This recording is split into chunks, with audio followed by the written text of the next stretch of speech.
Hello मेरे प्यारे बच्चों, आज हमने स्टार्ट की है नाइन्थ क्लास की हिंदी, जिसका नाम है क्षितिज। इससे पहले मैंने एक चैप्टर अपलोड किया है जो कि 2 पार्ट्स में है। राहुल सातत्यायन लाहस की ओर। लाहस क्या है? जगह है जो कि नॉर्थ में है। राहुल सातत्यायन का जन्म सन 1893 में उनके ननिहाल मतलब नानी के घर पंदहा जिला आजमगढ़ उत्तर प्रदेश में हुआ था। इनका पैतृक मतलब पापा का गांव कनेला था। उनका मूल नाम केदार पांडे था। उनकी शिक्षा काशी, आगरा और लाहौर में हुई थी। शिक्षा मतलब पढ़ाई। सन 1930 में उन्होंने श्रीलंका जाकर बौद्ध धर्म ग्रहण कर लिया। ग्रहण मतलब अपना लेना। तब से उनका नाम राहुल सातत्यायन हो गया। राहुल जी पाली, प्राकृत, अपभ्रंश, तिब्बती, चीनी, जापानी, रूसी सहित अनेक भाषाओं के जानकार थे। उन्हें महापंडित भी कहा जाता था। सन 1963 में उनका देहांत यानी कि वह स्वर्गवासी हो गए। राहुल सातत्यायन ने उपन्यास, कहानी, आत्मकथा, देखो उपन्यास क्या होता है, जो जैसे नाटक वगैरह होते हैं उस तरीके की एक लंबी कहानी होती है, एक छोटा सा पार्ट उपन्यास का। आत्मकथा जिसे हम खुद लिखते हैं। यात्रा वृत्तांत का मतलब जब हम यात्रा में जाते हैं तो उस कहानी को लिख लेते हैं, उसे यात्रा वृत्तांत कहते हैं। जीवनी अपने ही बारे में लिखना। किसी दूसरे इंसान की जीवनी मैंने गलत बताई है। जैसे मैं जैसे भीमराव अम्बेडकर के बारे में मैं उनसे सुनी हुई कहानियों को लिखूं, उसे बोलते हैं जीवनी।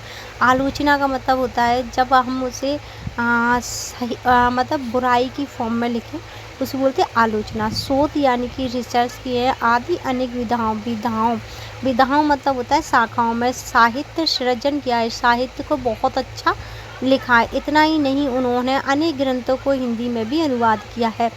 अनुवाद का मतलब होता है ट्रांसलेट करना। मेरी जीवन यात्रा 6 भाग। दर्शन दिग्दर्शन 22 सदी। वोल्गा से गंगा, भागो नहीं दुनिया को बदलो, दिमागी गुलाम, घुमक्कड़ शास्त्र। उनकी प्रमुख कृतियाँ यानी कि बुक कह सकते हैं, या फिर साहित्य के अलावा दर्शन मतलब फिलॉसफी, पॉलिटिक्स यानी कि राजनीतिक, धर्म यानी कि रिलीजन, इतिहास यानी कि हिस्ट्री, विज्ञान यानी कि साइंस आदि विषय पर राहुल जी द्वारा रचित पुस्तकों की संख्या लगभग 150 है। राहुल जी ने बहुत सी लुप्त मतलब खत्म होने की कगार पर सामग्री का उद्धार मतलब बढ़ावा या डेवलपमेंट करना अत्यंत महत्वपूर्ण कार्य किए हैं। यात्रा वृत्तांत लेखक में राहुल जी का स्थान अन्योत है। अन्योत मतलब इनके अलावा नहीं हो सकता।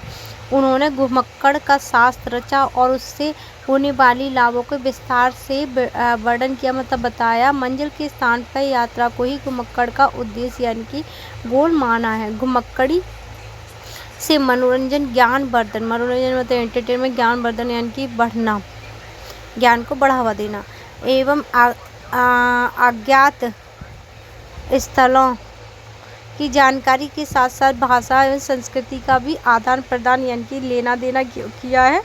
राहुल जी ने विभिन्न स्थानों के भौगोलिक यानी कि ज्योग्राफिकल वर्णन यानी कि एक्सप्लेनेशन किया है। इसके अतिरिक्त वहाँ के जनजीवन की सुंदर झांकी प्रस्तुत यानी कि सामने की है।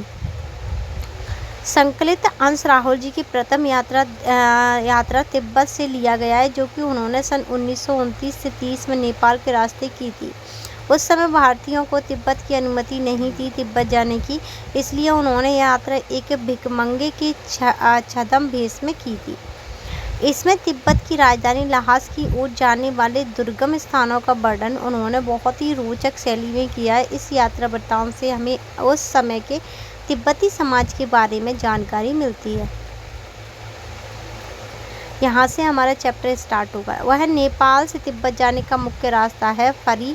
कलिंड का रास्ता जब नहीं खुला था तो नेपाल ही नहीं दुनिया की भी चीज़ें इसी रास्ते तिब्बत जाया करती थी। यह व्यापारिक नहीं सैनिक रास्ता भी था, इसलिए जगह जगह पर फौजी चौकियों के लिए बने होते। उनमें कभी चीनी पलटन रहा करती थी। आजकल बहुत से फौजी मकान घिर चुके हैं। दुर्ग के किसी भाग में जहाँ किसान ने अपना बसेरा बना लिया था, वहाँ पर कुछ आबाद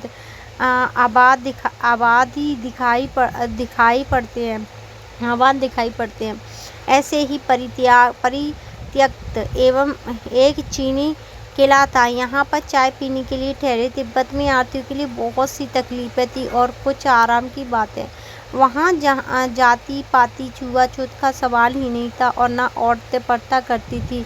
बहुत निम्न श्रेणी यानी कि बहुत छोटे भिखमंगों को लोग चोरी के डर से घर के भीतर आने नहीं देते थे। नहीं तो आप बिल्कुल घर के भीतर चले जा सकते थे, चाहे आप बिल्कुल अपरिचित हो। तब भी घर की बहुएं या सास को अपनी झोली में से चाय दे सकते हैं। वह आपके लिए उसे पका देगी। मक्खन और सोडा नमक दे दीजिए। वह चाय चौड़ी में कूट कर उसे दूध वाली चाय के रंग की बना के मिट्टी के टोटीदार बर्तन खोटी में रख के आपको दे देगी। यदि बैठक की जगह चूल्हे से दूर है और आपको डर है कि सारा मक्खन आपकी चाय में नहीं पड़ेगा, तो आप खुद जाकर चौटी में चाय मथकर ला सकते हैं। चाय का रंग तैयार हो जाने पर फिर नमक मक्खन डालने की ज़रूरत होती है।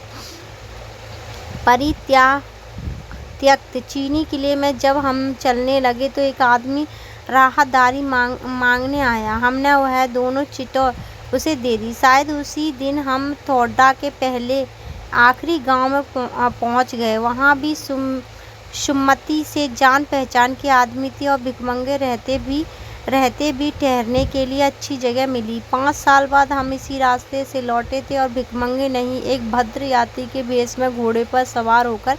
किंतु उस वक्त किसी ने हमें रहने के लिए जगह नहीं दी और हम गांव के एक सबसे गरीब झोपड़ी में ठहरे। बहुत कुछ लोगों की उस वक्त की मनोवृत्ति पर भी निर्भर करता था। खासकर शाम के वक्त छट पीकर बहुत कम होश हवास को दुरुस्त रखते हैं। अब हम सबसे निकट वो बिकट ठाटा थोटला पार करना था। डांटे तिब्बत में सबसे खतरे की जगह थी। 16-17 हजार फुट की ऊंचाई होने के कारण उनके दोनों तरफ मीलों तक गांव गिराव की नहीं थे। नदियों के मोड़, पहाड़ों के कोने कारण बहुत दूर तक आदमी को देखा नहीं जा सकता। डाकुओं के लिए यही सबसे अच्छी जगह थी। तिब्बत में गांव में आकर खून हो जाए तब तो खूनी को सजा भी मिल सकती थी, लेकिन इस निर्जन स्थान में मरे हुए आदमी के लिए कोई परवाह ही नहीं करता था। सरकार खुफिया विभाग और पुलिस पर उतना खर्चा नहीं करती थी और वहाँ गवाह भी तो कोई मिल नहीं सकता। डकैत पहले आदमी को मार डालते, उसके बाद देखते कि कुछ पैसा है कि नहीं। हथियार का कानून रहने के कारण यहाँ लाठी की तरह लोग पिस्तौल बंदूक लिए फिरते थे। डाकू यदि जान से न मारे तो खुद उसे अपने प्राणों का खतरा। गांव में हमें मालूम हुआ कि पिछले ही साल थोटला के पास खून हो गया। शायद खून की हमें उतनी परवाह नहीं थी, क्योंकि हम भिखमंगे थे और जहाँ कहीं वैसी सूरत देखते टोपी उतार जीभ निकाल कुची दया 1 पैसा करते भीख मांगने लगते। लेकिन पहाड़ों की ऊंची चढ़ाई थी, पीठ पर सामान लाद कर कैसे चलते, और अगला पड़ाव 16-17 मील से कम नहीं था।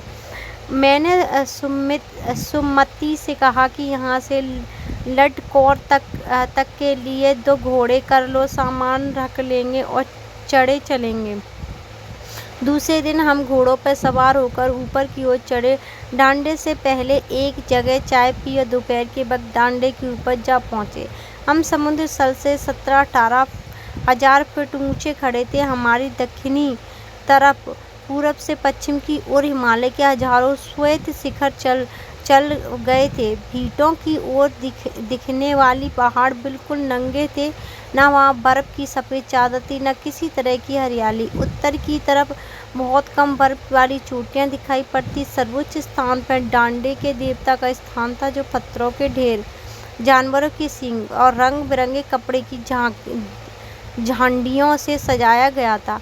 अब हमें बराबर उतराई पर चलना था। चढ़ाई तो कुछ दूर थोड़ी मुश्किल थी, लेकिन उतराई बिल्कुल नहीं थी। शायद 2-1 और सवारी साथी हमारे साथ चल रहे थे। मेरा घोड़ा कुछ धीमे चलने लगा। मैंने समझाया कि चढ़ाई की थकावट के कारण ऐसा कर रहा है और उसे मारना नहीं चाहता। अतः धीरे धीरे वह बहुत पिछड़ गया और मैं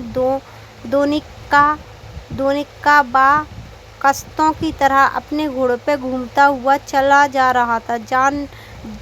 जाना नहीं पड़ता कि घोड़ा आगे जा रहा है या पीछे। जब मैं जोर देने लगा तो वह और सुस्त पड़ गया। एक जगह 2 रास्ते फूट रहे थे। मैं बाएं का रास्ता ले 1.5 मील चल गया। आगे एक घर में पूछने से पता चला कि लडकौर का रास्ता दाहिनी वाला था। फिर लौटकर उसी को पकड़ा। 4-5 बजे के करीब गांव से मील भर पे था। सुमति इंतजार करते हुए मिली। मंगोलों का मुंह वैसे ही लाल हो गया और अब तो वह पूरे गुस्से में थी। उन्होंने कहा, मैंने 2 टोकरी कंडे फूंक डाले, 3-3 बार चाय को गर्म किया। मैंने बहुत नरमी से जवाब दिया, लेकिन मेरा कसूर नहीं है। मित्र, देख नहीं रहे हो कैसा घोड़ा मुझे मिला है। मैं तो रात तक पहुंचने की उम्मीद रखता था। खैर, सुमति को जितनी जल्दी गुस्सा आता है उतनी जल्दी ठंडा भी हो जाता है। लडकौर में वह एक अच्छी जगह पर ठहरे। यहाँ भी उनके अच्छे वो यजमान थे। पहले चाय सत्तू खाया। रात को गर्मा गर्म थुप्पा मिला। अब हम तिहरी के विशाल मैदानों में थे, जो पहाड़ों से घिरा टापू सा मालूम होता था। उनमें दूर एक छोटी सी पहाड़ी मैदान के भीतर दिखाई पड़ती है। उस पहाड़ी का नाम था तिगरी समाधिगिरी। आसपास के गांव में भी सुमति के कितने ही यजमान थे। कपड़े की पतली पतली चिरी बत्तियों के गट्ठे खत्म नहीं हो सकते थे, क्योंकि बोध गया से लादे गए कपड़ों के खत्म हो जाने पर किसी कपड़े से बोध गया का गंडा बना लेते थे। वह अपने यजमान के पास रहना चाहते थे। मैंने सोचा, यह तो हफ्ता भर उधर ही लगा देंगे। मैंने उनसे कहा कि जिस गांव में ठहरना हो उसमें भले ही गट्टे बांट दो, मगर आसपास के गांव में मत जाओ।